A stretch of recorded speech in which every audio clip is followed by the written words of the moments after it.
90.5 FM BN Radio, The Real Radio, News and Entertainment. Burung nuri terbang ke hulu, lalu hinggap ke pucuk bulu. sambutlah kami dengan jari 10. Assalamualaikum warahmatullahi wabarakatuh. Selamat sore Sobat BN Radio dimanapun Anda berada. Senang sekali rasanya saya Joe Andre bisa menemani kalian. Dan juga ada saya JJ Cantika yang bakal menemani Sobat BN Radio dalam program acara Install Inspiration to All. Dan Sobat BN Radio, Install ini adalah program acara yang sangat luar biasa sekali, karena ini kita menghadirkan narasumber yang berkualitas, serta juga bukan hanya dari kalangan pejabat tetapi juga dari kalangan seluruh, baik itu dewasa hingga anak kecil begitu ya, yang tentunya memiliki inspiratif, kreatif dan juga berprestasi. Dan di kesempatan kita kali ini di hari Jumat tanggal 7 Mei 2021, alhamdulillah begitu luar biasa karena kita kedatangan tamu yang sangat luar biasa. Seseorang yang sangat istimewa, orang nomor 1 di Provinsi Kepulauan Bangka Belitung, yakni Gubernur Provinsi Kepulauan Bangka Belitung, Dr. Erzaldi Rosman Johan. Baik, saya sapa terlebih dahulu Sobat BN Radio, sudah ada di tengah-tengah kita.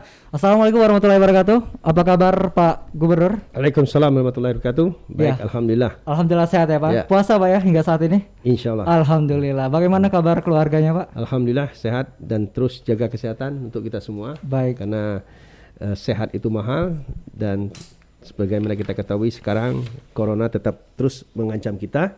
Dan mudah-mudahan kita selalu berdoa dan berusaha istiqomah, berikhtiar untuk bebas dari COVID.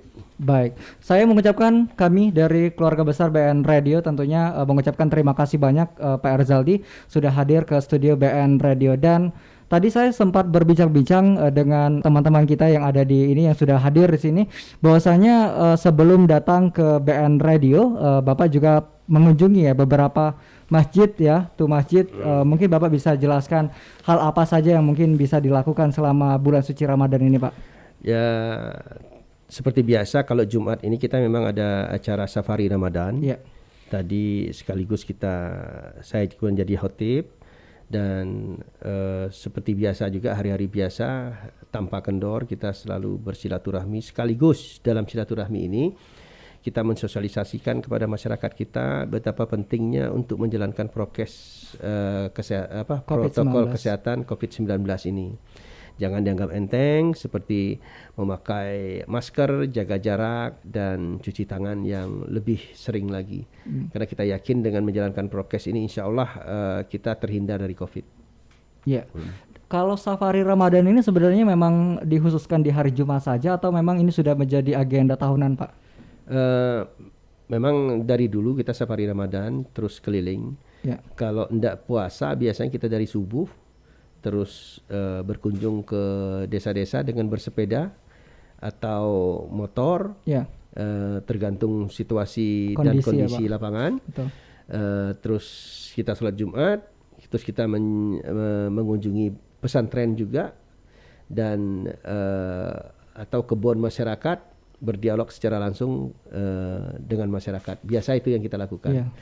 Nah, kalau di bulan Ramadan ini kita lebih banyak ngelihat ke pesantren. Sekaligus kita mensosialisasikan kepada pesantren-pesantren betapa pentingnya kita harus menjalankan protokol kesehatan. Jangan sampai nanti pesantren ini menjadi klaster baru penyebaran COVID. Ya. Lantas bagaimana Pak dengan sikap ataupun juga respon dari terhadap masyarakat kedatangan orang nomor 1 begitu kan? Pasti ini sangat positif ya Cie ya? Iya benar banget. Tentunya kehadiran kita memang dinantikan oleh mereka ya. Karena kita dalam bersafari Ramadan ini kan intinya ingin berdialog dengan masyarakat. Ya. Masyarakat berkeluh kesah terhadap apa yang mereka inginkan dan harapannya ke depan seperti apa, dan kalaupun ada permasalahan mereka minta agar diberikan solusi dalam menyelesaikan permasalahannya. Alhamdulillah beberapa pertemuan memang dalam menyikapi apa yang diinginkan oleh masyarakat ini kita ya harus mengakomodir apa yang mereka inginkan. Cuma di dalam mengakomodir keinginan masyarakat ini tentunya kita harus memilah-milah dan paham betul karena dalam membuat suatu kebijakan ataupun menyelesaikan atau memberi solusi kepada masyarakat berkenaan dengan apa yang mereka keluhkan, tentunya tidak sembarangan apa langsung kita berikan tanggapan, karena dalam kehidupan bernegara dan dalam kepemerintahan ini tentunya beberapa hal sudah ada kewenangan-kewenangannya. Yeah. Sudah ada aturan mainnya. Misalnya saya ambil contoh, ada jalan rusak. Jalan ini ada jalan yang kewenangannya pemerintah pusat. Iya. Ada provinsi. Ada juga dan daerah. Ada kabupaten ya Pak ya. Kabupaten kota. Nah, masalahnya ketika yang dikeluhkan itu adalah kewenangan kabupaten, bukan provinsi. Nah, ini kita harus berkoordinasi lagi dulu ya dengan bupati atau wali kota. Tidak semata-mata langsung kita kerjakan, ya. Dan terus tidak juga langsung apa yang kita dapatkan dari masyarakat langsung ditanggapi. Ya. Karena kalau misalnya itu membutuhkan penanganan serius, butuh dana dan budget untuk mengelola itu, kita perlu merencanakan itu di dalam rencana anggaran, rencana anggaran pembangunan tahun berikutnya. Tidak serta-merta bisa kita lakukan pada tahun itu, kecuali yang sifatnya bencana. Kalau sifatnya bencana, memang kita menyiapkan budget beberapa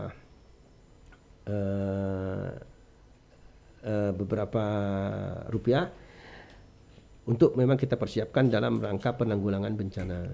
Okay. Ya, gitu. Tapi sejauh ini Pak, mungkin menurut Bapak dari beberapa kabupaten kota yang sudah Bapak sambangi gitu kan, itu salah satu contohnya adalah jalan ya Pak ya, atau ada permintaan yang sangat krusial gitu kan Pak ya? Ada masalah dermaga, pelabuhan, terus banjir, banyak hal lah, termasuk masalah kesehatan, masalah sosial. Ya, namanya bapak daripada masyarakat, apa aja tumpah ke kita. Betul. Nah, penampung aspirasi masyarakat. Penampung aspirasi masyarakat, kira-kira begitu. Dan juga pastinya Bapak ini banyak banget jadwalnya, schedule-nya juga. Pastinya tidak mudah untuk mengaturnya Bapak ya. Tentunya jadwal sudah diatur oleh protokol. Makanya kadang-kadang kita sering juga mendapat keluhan dari masyarakat, misalnya susah untuk ditemui. Bukannya susah untuk ditemui, karena memang jadwalnya sudah terjadwal Pak ya. Jadwal padat. Kecuali yang sifatnya incidental, memang segera harus kita tangani ya. Oke. Tapi kalau misalnya ketemu dengan masyarakat, saya kapan saja lah, kalau di mana saja ada kesempatan silakan saja. Tapi kalau misalnya mau membahas sesuatu, apakah mesti di depan kerumunan masyarakat? Umum, ya, enggak mungkin. Ya, kalau mereka mau sifatnya khusus, ya segera ke kantor. Tapi di kantor kan kadang-kadang kita udah ada jadwalnya.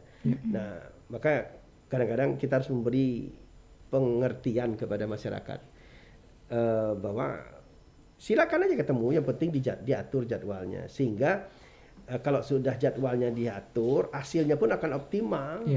Karena kalau misalnya sudah direncanakan ketemu membahas masalah apa, kalau membahas masalah ini, dinas ini A, B, C, D harus dihadirkan juga gitu kan, ya, sehingga tuntas. Kalau aja ketemu mengeluh kesah aja, tentunya nggak mungkin tuntas. Betul ya. Kalau misalnya ketemu Pak Gubernur, Pak Gubernur bisa aja mau jam 10 malam, jam 11 malam juga bisa. Tetapi apakah tuntas kalau tidak didampingi oleh dinas? Benar sekali. Nah, jadi yang sifat-sifatnya kedinasan sebaiknya ketemu di kantor, karena kami bisa menghadirkan para pejabat yang berkompeten di bidang itu untuk bisa juga ikut menyelesaikan atau memberi solusi. Benar sekali. Mungkin banyak juga nih Sobat BN Radio yang bertanya-tanya, atau mungkin juga ada yang lain yang bertanya-tanya, sebenarnya sosok Gubernur Provinsi Kepulauan Bangka Belitung ini seperti apa? Sebelum menjadi gubernur, kira-kira perjalanan karirnya seperti apa? Mungkin bisa Bapak bicarakan secara singkat perjalanan karir Bapak. Saya ini dulunya pekerja. Nah, kerja yang saya tekuni itu adalah di marketing. Marketing ya Pak ya. Makanya orang bilang saya seorang entrepreneur. Memang disitulah kuncinya, kunci jalan hidup saya. saya dari awal pun, dari waktu kuliah pun udah jualan. Kuliah jualan dan terus berusaha. Kenapa? Waktu itu uang yang dikasih orang tua kita untuk kuliah itu sangat terbatas. Jadi orang tua kita itu mendidik untuk tidak berpoya-poya, ya sekalipun mampu, diberi batasan, bahkan batasan uang kuliah itu lebih dari, maksud saya nggak cukup, bukan lebih dari cukup, nggak cukup. Maka anaknya diupayakan berusaha, terserah, cari. Apapun yang dilakukan itu Pak ya? Ya penting halal. Terus saya ikut menwa juga, karena menwa kan ada honornya. Dan terakhir saya kuliah sambil kerja. Nah, pada saat kuliah sambil kerja itulah saya jadi marketing perumahan. Dan saya pernah waktu itu 1 bulan dapat bonus itu tahun 91 kalau nggak salah ya, 91. Itu dapat bonus 350 juta. 350 juta. Keren banget ya Pak ya. 350 juta. Teknik marketingnya. Tahun itu. Tahun itu. Dan saya berkesempatan lah beli rumah. Dari marketing itu Pak ya. Alhamdulillah. Luar biasa sekali. Terus kerja sambil kuliah. Saya kuliah itu sampai S2 itu kerja dengan biaya kuliah sendiri. Tanpa biaya dari orang tua ya Pak ya. Waktu itu orang tua masih sebagai wali kota. Tapi saya udah membiayai kuliah dengan uang sendiri. Jadi jangan kita sebagai anak muda itu manja terus bergantung hanya kepada minta orang saja tua, kepada orang tua saja. gitu Pak ya.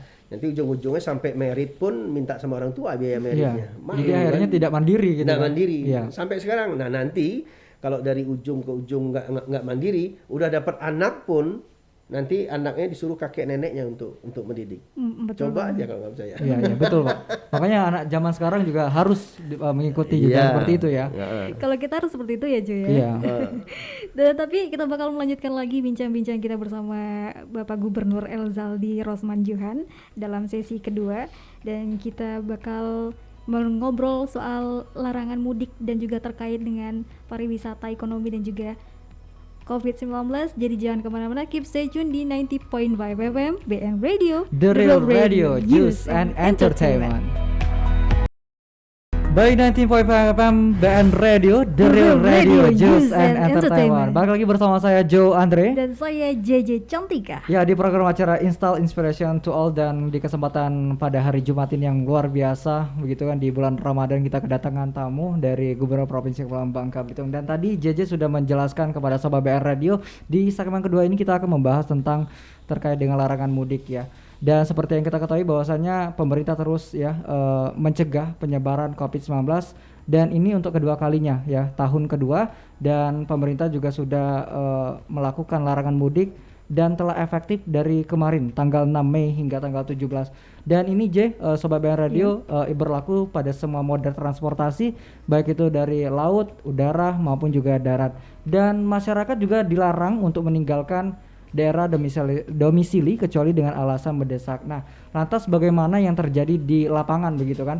Apakah di Provinsi Bangka Belitung juga sama halnya dengan yang kita lihat di sosial media, yang mudik motor gitu kan, tiba-tiba dia langsung menerobos pintu palang yang sudah ada penjaganya. Nah, apakah juga sama hal dengan Provinsi Bangka Belitung yang kucing-kucingan gitu ya untuk mudik? Dan lantas bagaimana sih sebenarnya nasib mereka yang mungkin yang merantau di Provinsi Bangka Belitung misalnya gitu kan, yang tidak mudik beberapa tahun? Dan untuk itu kita akan mengupasnya masih bersama saya Joe Andre di kesempatan kali ini, program Install bersama Gubernur Provinsi Kepulauan Bangka Belitung. Mungkin dari Pak Erzaldi nih, pandangan dari kacamata Pak Erzaldi terkait hal tersebut ini bagaimana nih Pak?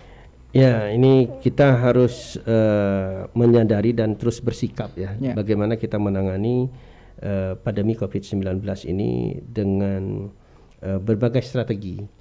Artinya kesehatan itu tetap di atas segalanya. Kesehatan dan keselamatan masyarakat di atas segalanya. Dan ekonomi pun harus lancar, harus tumbuh ya. Orang sakit kalau ekonomi buruk tambah sakit. Orang sehat kalau ekonomi buruk dia jadi sakit. Ya, jadi bagaimana kita membalancekannya, orang kita tetap sehat, pandemi berkurang, ekonomi tumbuh. Itu yang kita inginkan. Betul. Nah, kita bersyukur provinsi kita di Provinsi Bangka Belitung ini dalam rilis kemarin, ekonomi kita ini udah tumbuh ke plus plus 0,92, tertinggi di Sumatera dan melebihi rata-rata nasional. Melebihi nasional, karena nasional masih minus. Tentunya ini kita syukuri. Kita lihat juga di pasar-pasar sekarang ramai sekali. Ramai sekali. Betul. Saya pun kemarin pakai mobil preman, saya nyupir sendiri bersama istri saya, cari parkir di Pasar Pangkal Pinang itu 4 kali muter nggak dapat. Karena itu tidak tahu gitu kan Pak ya. Saking ininya. Dan memang membuktikan ini bagaimana sebetulnya kondisi masyarakat kita. Kalau kita nggak turun ke lapangan, kita nggak tahu. Nah, terus kita tahu, wah ini jaga jaraknya, banyak yang masih nggak pakai masker dan lain sebagainya. Nah ini hati-hati nih. Betul.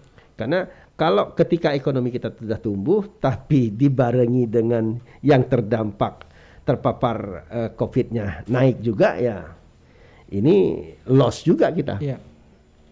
Nah kita harus berusaha bagaimana ekonomi kita ini tumbuh terus, tetapi yang terpapar COVID-nya sedikit berkurang.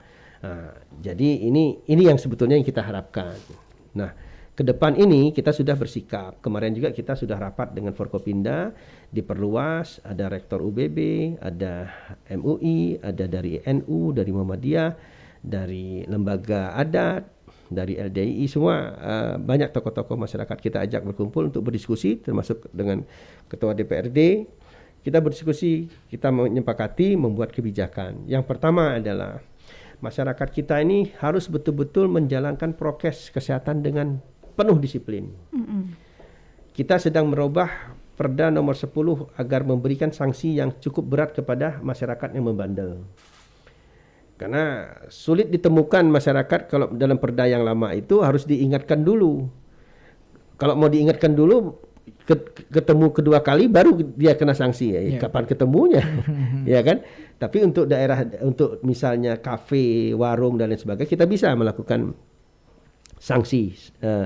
Karena KP kan nggak kemana-mana. Ketika dia melakukan pelanggaran, kita kasih sanksi administrasi. Setelah itu kita cek lagi mereka masih melanggar, baru kita denda. Dan dendanya itu paling maksimal 15 juta. Nah, terus ada lagi kesepakatan, ini sekarang perdanya sedang direvisi, mudah-mudahan sebelum Lebaran insya Allah sudah jalan, dan insya Allah kita akan melakukan sanksi ini kepada masyarakat kita yang melanggar. Pemerintah kita ini sudah sangat cukup besar mengeluarkan dana untuk penanganan COVID ini. Jadi saya minta tolong betul kepada masyarakat dimanapun berada, tolong jalani protokol COVID-19 ini dengan baik. Khususnya nanti pada saat Idul Fitri bagi umat Islam yang melaksanakan, kita melaksanakan sholat dengan protokol, jaga jarak, pakai masker. Kalau nggak muat di masjid, senang udah jaga jarak, bisa dilakukan di jalan, di lapangan ataupun di jalan, ditutup, diperkenankan tutup jalannya, nggak apa-apa. Diperkenankan, dan ada petugas yang akan mengawas dan mengawal. Nah, terus bagi para pejabat tidak ada open house. Ya, open house tidak ada. Ini juga untuk mengurangi kontak dan mengurangi COVID.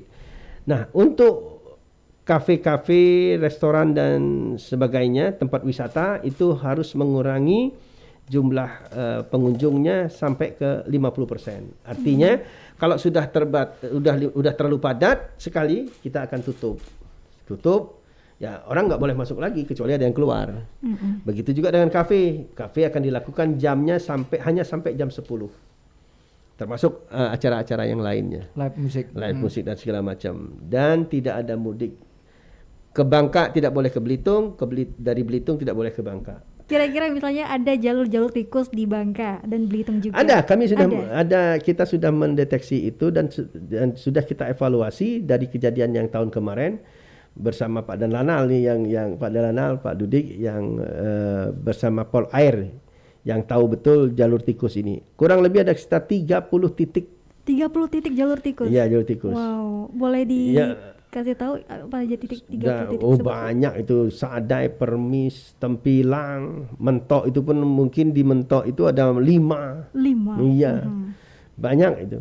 Dan Belinyu termasuk. Ya. Banyak sekali ya Pak. Banyak sekali. Kalau menurut pandangan Bapak nih terkait dengan baliho dengan tulisan larangan mudik itu, tapi masih tetap dilakukan, itu seperti apa Pak? Sebenarnya Ya itu tadi tugil tadi. tugil tadi Pak ya. Ya kita jangan pernah bosan untuk memberikan pengertian dan pengarahan kepada masyarakat bahwa betapa bahayanya COVID ini, kalau misal COVID-19 ini kalau misalnya kita tidak melaksanakan protokol kesehatan dengan baik dan benar. Oke. Supaya tidak tugil tadi Pak, mungkin yang langkah yang dilakukan oleh Kayak pemerintah, sanksi tadi. Sanksi tadi ya, Ya, Pak, sanksi berarti ya diperberat. Oke. Dengan denda sebesar-besarnya 200.000. 200.000. Kalau untuk pelaku usaha sendiri, ini kan misalnya masih banyak nih di seputaran Sungai Liat, apalagi di Pangkal Pinang ya Pak ya. Ada larangan untuk Kita nanti lihat, yang pasti kita sudah rapat beberapa kali untuk memberikan perintah kepada Satgas lengkap didampingi. Satgas ini Pol PP nanti didampingi oleh TNI Polri, dan ketika akan dilakukan sanksi ini akan ada sidang di tempat. Oke, langsung Pak ya. Langsung. Tidak pandang bulu Langsung lagi, tidak Pak, pandang ya. bulu. Kapan itu? Coba aja kalau mau ini, coba nanti. Kalau nggak percaya. coba ya. Pak Hakim dan Bu Hakim sudah siap. Ya. Boleh dicoba Jo. Coba aja. Aku nggak mau coba tapi. Karena kita nggak bisa lagi terus mensosialisasi. Sekarang banyak sekali masyarakat ini. Saya nggak tahu juga apakah pemahaman masyarakat ini yang kurang nggak paham. ngerti, nggak paham, atau tidak lagi menghormati para petugas yang sudah menjalankan tugas. Petugas itu sudah capek loh. Iya. Mensosialisasikan. Ini Pak ya, Ya. kita ngomongin sedikit pariwisata nih. Ini kan sudah banyak sekali pariwisata yang ada di seputaran Bangka Belitung, Ya. yang mungkin masih maju ya, masih berkembang. Nah, jadi bagaimana nih strategi Bapak untuk meningkatkan jumlah wisatawan nih di pandemi seperti ini tentunya? Ya itu tadi, semua harus saling mendukung. Kalau kita mengundang orang ke sini, siapa yang mau datang kalau misalnya terpapar COVID masih banyak? Ya. Iya, jadi bagaimana Pak? Makanya jalankan masyarakat protokol kesehatan ini agar angka terpapar COVID turun, sehingga orang pun sudah mulai berani ke sini. Buktinya kita, mohon maaf, dengan tumbuh plus 0,92 ini, di samping strategi penanganan ekonomi kita yang sesuai dengan kita rencanakan, harapkan termasuk penanganan pariwisata kita ini, kita harapkan berjalan juga. Itu kan salah satunya yang membuat kita, misal pariwisata sudah mulai berkembang, kita membuat event-event, baik event nasional maupun daerah, dengan mengundang orang datang. Dengan jaminan kita COVID-nya berkurang. Seperti misal beberapa kegiatan yang kita adakan di Belitung. Turnamen golf gubernur. Yang datang itu hampir sekitar 600-an orang lah beserta keluarganya. Hotel penuh, full. Restoran pun full gitu. Ada juga kegiatan bersepeda di Belitung juga.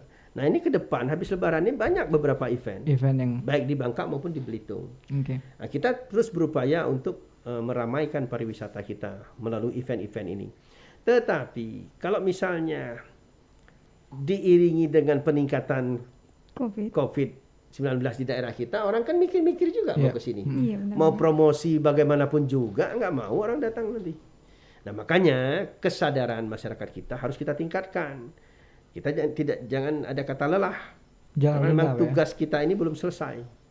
Istirahat pun jangan lama-lama. Ya, kita terus nge-push dan memberikan pengertian kepada masyarakat kita betapa pentingnya protokol kesehatan ini harus kita laksanakan. Kalau misalnya yang Ginos itu Pak, menurut Bapak bagaimana pandangannya? Mungkin bagus ya Pak ya? Artinya ini lebih murah. Dan sekarang pun Bandara Depati Amir dan Bandara Hanan Judin sudah pakai Ginos itu kan. Dan bagi kawan-kawan yang mau menyelenggarakan event bisa langsung disalurkan. Yang kami pinjamkan nanti, tapi berbayar ya. Tapi tidak mahal, paling 20.000 lah untuk ganti plastiknya. Kalau misalnya itu diletakkan di pariwisata, artinya ini sangat mendukung ya Pak ya? Kalau ada event saja, event. atau pas kita melakukan operasi. Baik. Operasi penertiban, kita lihat tuh orang nggak disiplin, udah pakai ginos atau rapid antigen, colokin lagi hidungnya. Oke, terlepas dari COVID-19 Pak, mungkin pada saat kondisi normal gitu kan, Bapak dan juga keluarga besar Bapak tempat rekreasi atau wisata yang mungkin yang paling oke gitu di Provinsi Bangka Belitung itu di mana nih Pak? Saya sebagai gubernur selama ini harus menjual dan sekaligus mempromosi pariwisata maupun restoran yang ada di Bangka Belitung ini. Selama itu menurut saya baik dan kita promosikan dan tidak memalukan dan memang sudah pantas untuk dipromosikan, saya akan promosikan. Baik. Jadi saya harus menyukai semua lokasi yang ada di Bangka Belitung dan memang bagus. Betul. Semua bagus. Jadi kita harus berupaya memasarkan lokasi-lokasi pariwisata kita ini, termasuk makanan-makanan kuliner kita yang diadakan di restoran-restoran dimanapun. Dan saya merasakan apa yang kita promosikan baik secara langsung maupun tidak langsung pantas untuk dikunjungi. Ya. Oke. Kira-kira pantas nggak sih Pak Bangka ini menjadi Bali kedua menurut Bapak? Memang sudah begitu kan?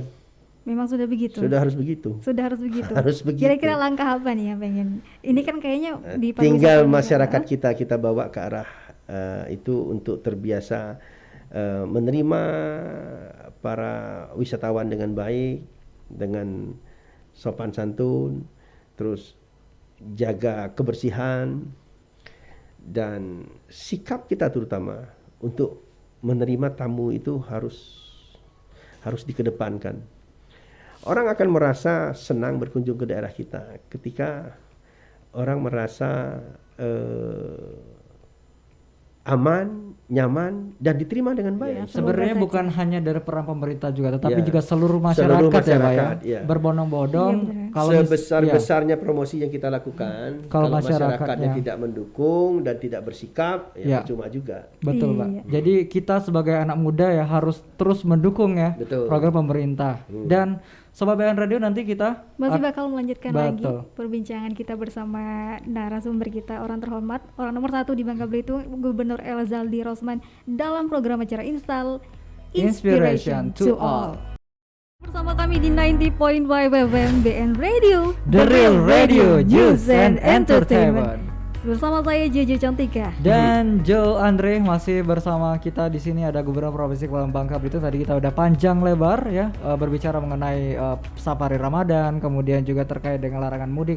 Dan kali ini Sobat BN Radio, bagi kalian yang ingin ngobrol ya, bergabung bersama Gubernur Provinsi Kepulauan Bangka Belitung, silakan di nomor telepon 0819 3390 5905 atau bisa juga di WhatsApp kami di 0821 8678 7273. Baik, kami buka line telepon interaktif, bisa diulangi lagi di 081 933 905 905. Baik, sudah diangkat, silakan. Halo, selamat sore. Halo, selamat sore, dengan siapa di mana? Halo. Iya. Selamat sore. Ikrar, Pak. Ikrar Ramadan. Oke, Ikrar Ramadan di mana? Di Sungai Liat. Ya. Apa yang ingin ditanyakan? Pengurus HKTI, Pak.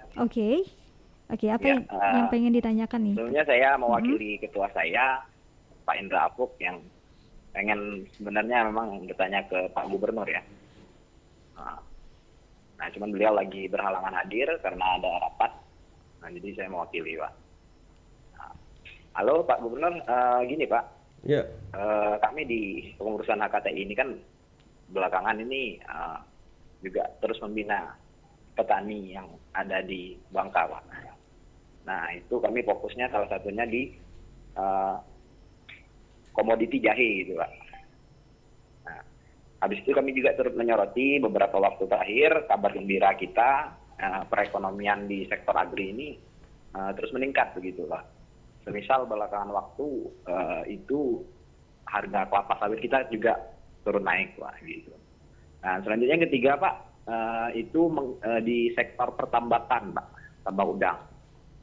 Nah, ini kan menjadi salah satu varian ekonomi baru ya bagi pengusaha, baik yang perusahaan ataupun masyarakat umum untuk berpeluang melakukan budidaya udang faname gitu Pak. Nah, bagaimana Bapak mungkin peran pemerintah daerah fokusnya nanti ataupun program-program yang sudah disediakan terkait pengembangan ekonomi jahe merah, yang kedua itu tambak udang, dan yang ketiga kelapa sawit Pak, yang harganya sekarang naik gitu Pak. Nah, mungkin begitu saja Pak, kami dari pengurus HKTI Bangka Pak. Baik, jadi perlu saya sampaikan informasi berkenaan dengan pertanian ini. Awalnya itu kita memang sudah mempersiapkan salah satu yang dapat digerakkan untuk meningkatkan pertumbuhan ekonomi di masa pandemi ini adalah pertanian dan peternakan serta perikanan.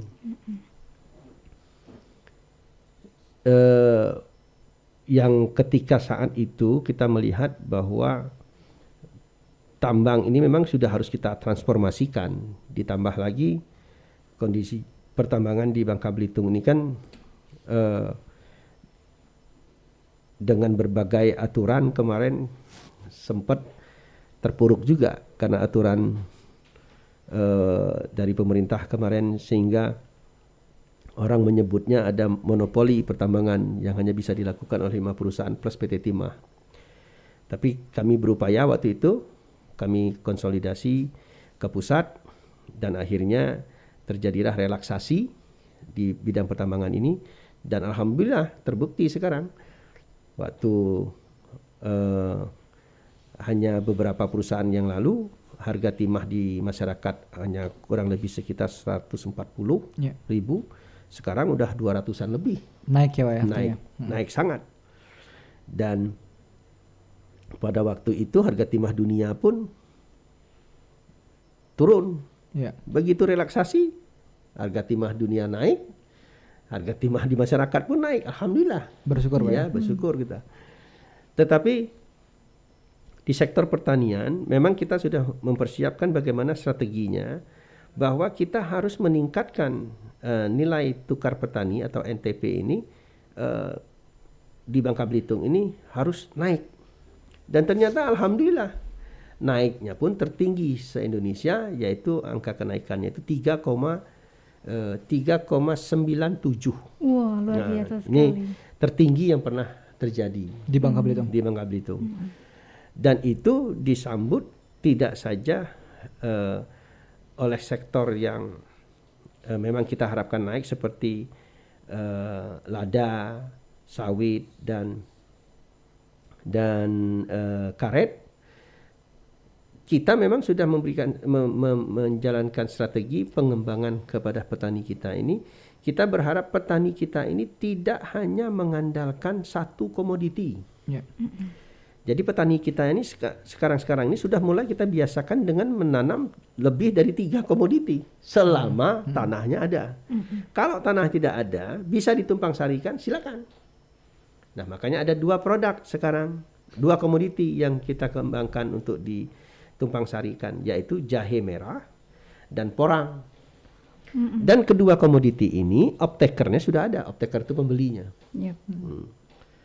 Nah, menyusul ini manggis dan nanas kita coba untuk ekspor. Dulu orang tidak berbicara ekspor buah ini. Sekarang kemungkinan itu bisa. Karena sekarang pelabuhan di Pangkal Balam itu sudah bisa menerima ekspor buah-buahan selama ada packaging buah-buahannya. Dan sekarang packaging buah-buahannya sudah ada. Jadi ke depan ini nanas kita itu, manggis kita itu sudah ekspor. Wow. Ya, sudah ekspor. Nah, di sektor perikanan, kalau nggak salah ini saya launch waktu tahun 2018 bahwa Bangka Belitung ini harus kita dorong untuk dapat mengembangkan udang faname. Yang waktu itu masih tersendat-sendat, tetapi sekarang kita buka, izinnya kita permudah, tentunya didukung juga oleh pemerintah kabupaten karena lokasi-lokasinya banyak di kabupaten, dan alhamdulillah sekarang sudah berkembang dengan baik. Nah, langkah berikutnya kita harus menghilirisasikan udang ini. Jangan kita kirim-kirim, ekspor, tapi tidak kita hilirisasikan. Nah, tahun ini insya Allah akan ada pabrik pengelolaan udangnya. Kapasitas 40 ton per hari kalau nggak salah. 40 sampai 80 ton per hari. Yang mana langsung diproses, tidak saja dia misalnya hanya dikupas udangnya, tapi sudah berupa produk food product yang sudah dikemas, dikemas. Dan tinggal buka kemasannya, tinggal digoreng sudah sampai langkah seperti itu. Dan itu akan dibangun di mana, Pak? Rencananya? Di Kabupaten Bangka. Di Kabupaten Bangka. Wow. Sekitar Air Anyir, mudah-mudahan akan dibangun di situ. Dan ini juga menjawab tantangan ke depan. Pertumbuhan tambak udang ini sangat tinggi ya, Pak ya? Sangat tinggi. Ya. Nah, makanya kita pun sudah membentuk tim penanganan tambak udang ini, karena tambak udang ini harus terus dipantau. Ya. Karena limbahnya ini kalau tidak kita pantau akan mengganggu pertumbuhan tambak lainnya. Ya. Karena jangan sampai udang ini satu yang sangat ditakuti adalah ketika sudah tersebarnya virus. Nah, kita jangan sampai tersebar virus. Kita melakukan upaya-upaya evaluasi dan pengontrolan yang dilakukan oleh tim dari provinsi bekerja sama dengan lingkungan hidup untuk memantau pengolahan ipalnya. Ya. Ipalnya. Dan ini sudah kita upayakan terus, dan sekarang pun kita sedang berupaya untuk mengekspor langsung dari Pangkal Balam. Ya. Karena selama ini kita devisa ekspornya tercatat dari Lampung dan Jakarta. Sayang kan? Nah, ini sedang kita upayakan. Jadi kepada para petani dan peternak udang, teruslah kita bersemangat. Intinya harus bisa mengatur ritme, jangan sampai nanti kenaikan komoditi ini terganggu karena kita tidak bisa mengatur supply dan demand-nya. Kalau kita bisa mengatur supply demand ini, mudah-mudahan. Dan itu secara bertahap sudah ada timnya juga. Kita sudah ada kantor pemasaran bersama dan lain sebagainya. Jadi masyarakat di daerah-daerah pelosok ini, apakah sudah diberikan penyuluhan atau sosialisasi untuk misalnya tumpang sari tersebut? Misalkan mereka kekurangan lahan untuk seperti komunitas jahe dan porang, di mana porang ini memang untuk ekspor ke luar negeri itu harganya mahal sekali ya, Pak? Ya, tentunya sudah dilakukan lah oleh tim penyuluh kita. Memang penyuluh kita ini kan semua serba terbatas. Jadi para petani kalau memang ada serius ini mungkin bisa kontak ke dinas pertanian kabupaten, atau kalau mau ke provinsi pun langsung boleh. Yeah. Yang penting kita sama-sama bekerja ini dan sama-sama membuat komunitas penanganan satu komoditi itu dengan baik. Karena kalau satu komoditi tapi beda size, beda rasa, beda penanganan, ini juga tidak akan bagus nanti dalam perdagangannya untuk nilai jualnya. Iya, benar sekali. Karena misalnya saya ambil contoh jahe merah misalnya. Jahe merah media tanamnya apa? Kalau berbeda media tanamnya, dia sudah pakai, yang satu pakai kimia, yang satu nggak pakai kimia atau organik, sudah beda, nggak boleh dicampur ini. Kalau dicampur harganya bisa beda. Berubah juga deh. Iya. Porang pun begitu, ada size-nya, ada masanya, masa tanamnya berapa lama. Karena semakin lama masa tanamnya, patinya itu lebih banyak dan lebih berharga. Betul sekali. Nah, sama juga dengan produk-produk lainnya, kayak manggis. Manggis itu ada size-nya. Ada size-nya, size yang berapa itu ada bentuk lingkarannya. Ketika kita melakukan proses processing yang sesuai size-nya, dia akan jatuh ke bawah karena lewat lubang. Ya. Gitu. Pak, alat pemisahnya, Pak ya? Ya, ada alat pemisahnya. Ini saya tertarik dengan tambak udang tadi, Pak. Karena memang nampaknya di Provinsi Bangka Belitung ini meningkat sekali tren dari tambak udang ini kan. Berbagai sektor, pokoknya dari perusahaan itu mulai mendirikan dari tambak udang ini kan. Bahkan juga di seluruh kabupaten, kota di ini. Nah, lantas bagaimana perizinannya, Pak? Apakah mudah atau bagaimana ini? Yes, Mudah dong. Mudah ya, Pak ya. Mudah. Ya. Sekarang izin itu diajukan dulu ke kabupaten, nanti kabupaten sudah ada advice planningnya keluar, baru ke provinsi. Provinsi akan mengeluarkan advice planning juga, karena provinsi ada bagian pemanfaatan ruang lautnya di situ. Dan itu semua bisa dilakukan dengan cepat kok. Ya. Yang penting satu, jangan pakai calo. Tapi Betul kalau banget. misalnya spesifikasi ini Pak, tempat tambak udangnya ada nggak?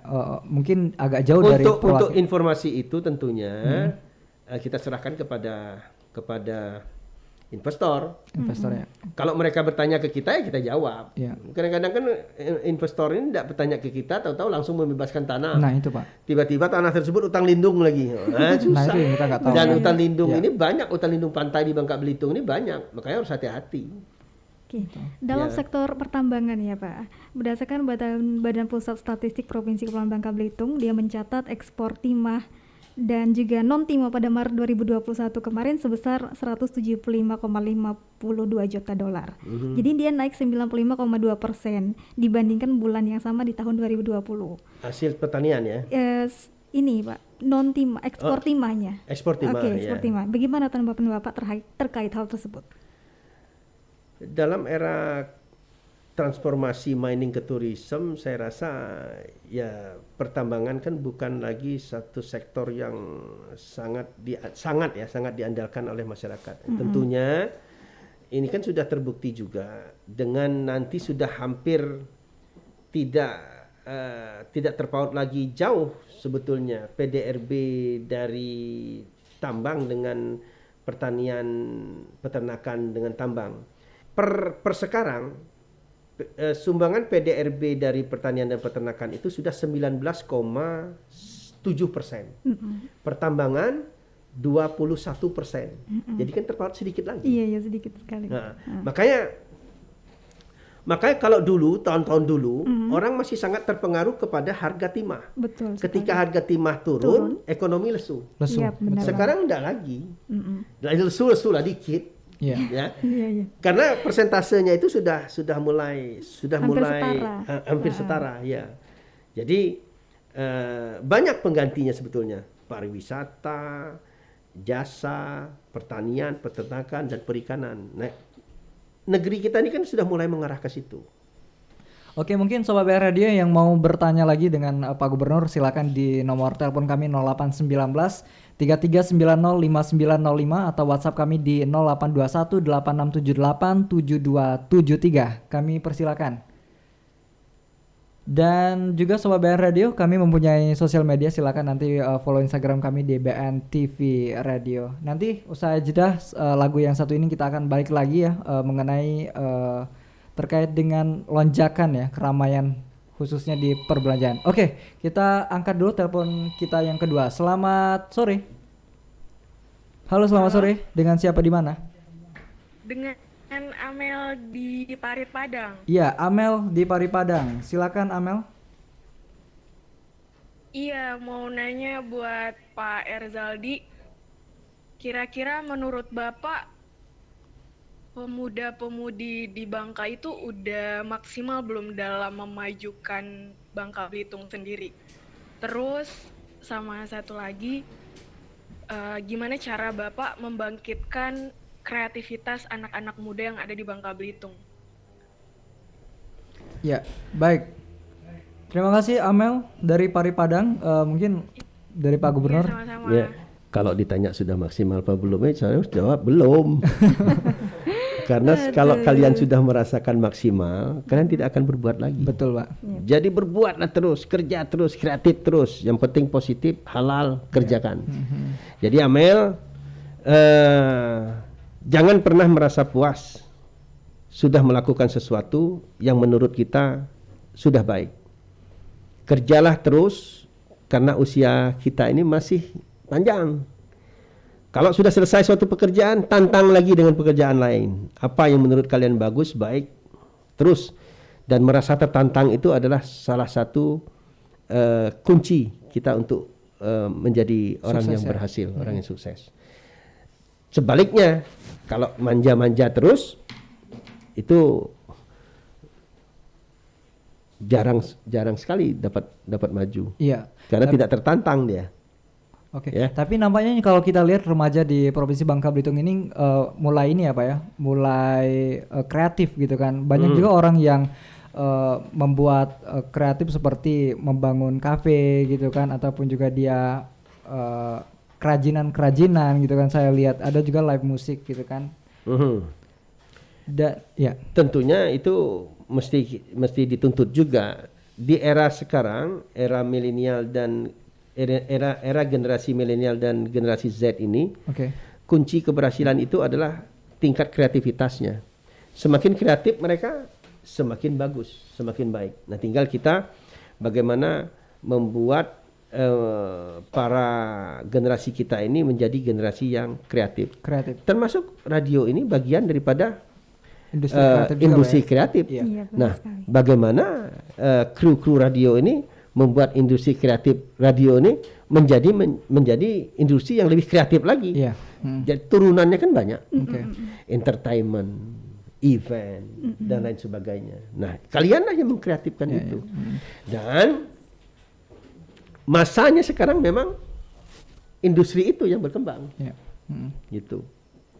Mungkin pesan Pak buat BN Radio nih ke depannya. Kita berharap sih semoga ini bisa jaya dan bisa menginformasikan seluruh Provinsi Bangka Belitung. Tentunya BN Radio, saya berterima kasih dengan hadirnya BN Radio. Karena bagaimana juga informasi-informasi yang detail, yang tepat, yang cepat harus dapat diterima oleh masyarakat dengan baik. Nah, kehadiran BN Radio ini tentunya menjadi suatu aset bagi daerah Provinsi Kepulauan Bangka Belitung, karena BN Radio bisa menyampaikan informasi itu dengan baik, tepat, dan bermanfaat. Nah, saya harapannya kepada BN Radio terus bantu menginformasikan kepada masyarakat. Jadikan BN Radio ini sebagai salah satu media di mana media BN Radio ini nanti bisa menumbuh kembangkan kreativitas masyarakat kita, terkhusus dalam segmen muda-mudinya. Dan kalau misalnya BN Radio bisa lagi menspesifikkan khusus kepada industri kreatif, itu akan lebih bagus lagi. Ya. Jadi saya berharap betul BN Radio tetap berkiprah dan berilah informasi yang baik, tepat, cepat, akurat, terpercaya Pak terpercaya. Ya? Oke, terima kasih banyak Pak Erzaldi ya. Dan kita juga berharap semoganya keluarga besar BN Radio gitu kan. Kami juga ada TV Pak nanti, ya kan. Bukan hanya radio saja. Dan kita berharap semoga, terima kasih banyak supportnya. Semoga BN TV dan juga radio ini bisa berkiprah gitu kan. Bukan hanya di Provinsi Bangka Belitung tapi juga di dunia gitu kan. Oke, terima kasih banyak Pak Erzaldi sudah bergabung bersama kami di 19.5 FM. Tapi sebenarnya aku tuh pengen berbicara banyak, tapi sayang banget kebersamaan kita udah berakhir. Ada banyak banget pertanyaan yang pengen banget aku tanyakan bisa sebenarnya. Nanti disiapkan, mungkin kalau misalnya bisa disiapkan dan dijadwalkan sebulan sekali saya kesini. Program acara gitu. Waduh, asik. Ini siap, baru Pak. mantap. Itu yang kami harapkan Pak ya. Oke. Siap, baik, terima kasih. Dan Assalamualaikum warahmatullahi wabarakatuh. Waalaikumsalam warahmatullahi wabarakatuh. Dan Sobat BN Radio, itulah tadi wawancara kita terkait dengan Gubernur Provinsi Kepulauan Bangka Belitung. Akhirnya saya Joe Andre Dan saya JJ Cantika. Mohon kami undur diri. Terima kasih atas perhatiannya. Selamat sore dan sampai jumpa di episode selanjutnya. Wassalamualaikum warahmatullahi wabarakatuh. Bye bye.